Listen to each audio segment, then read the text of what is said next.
welcome to another episode of The Read Pile.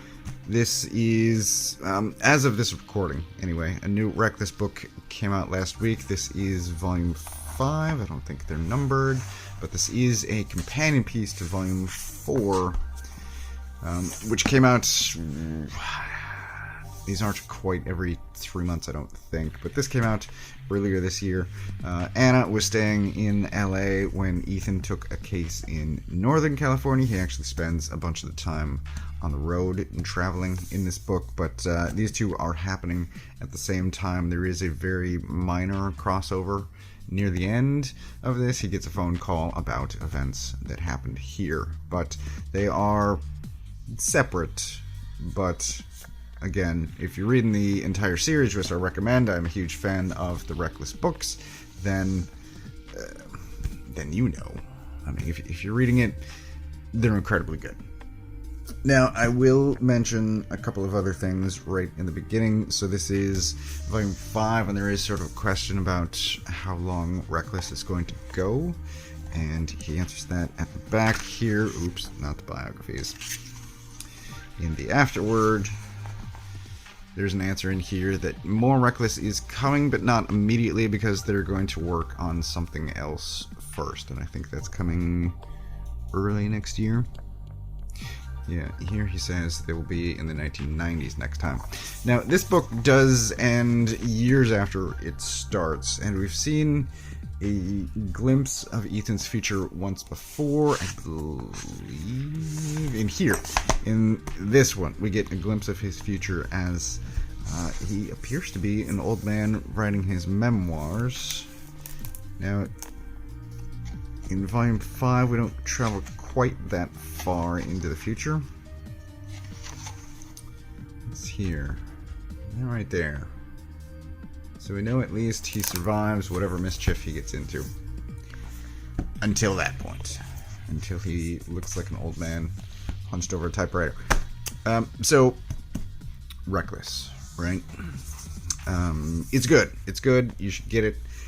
It's, I recently complained about a Hellboy book and questioning whether or not it was worth the $25. This absolutely is. Unquestionably, it's worth it. You should get it. This is essentially premium television. It's so well crafted. The writing is amazing. The art is, the art is perfect. Look at this. I mean, just any random page, it's perfect. It's just so well crafted. Brubaker and Phillips. There's, I think, one thing of theirs that I didn't enjoy and I want to revisit.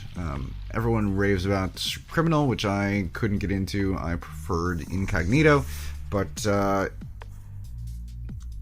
think that's it. I've enjoyed, I believe, everything else of theirs that I've read, and this is no exception. They, I think, just continue to get better as time goes on, as that relationship goes. So, this is, I should talk about the story at least a little bit. Ethan takes a missing persons case, her, Rachel, from one of his neighbors. So, he has a neighbor. This is the neighbor's, I should specify, daughter-in-law. So she goes missing just after the San Francisco earthquake. She kind of snaps a little bit, and the specifics on how and why that happens are detailed in here. You do get the full story, and it's just really well done. I don't want to give away anything other than that. This guy is involved. He looks, I think, older here than he does in the series, but I guess that makes sense. He is a father of some adult children. But I don't think he has a sledgehammer at any point, and I don't know why his shirt is ripped. There is an explosion, so maybe that's related. But this feels a little bit like a romance cover novel.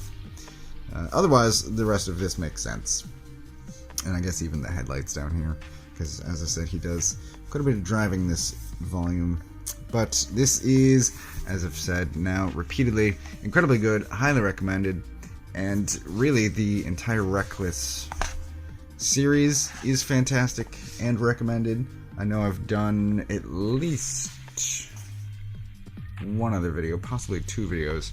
So you can see I've been a fan of this. I've raved about it before.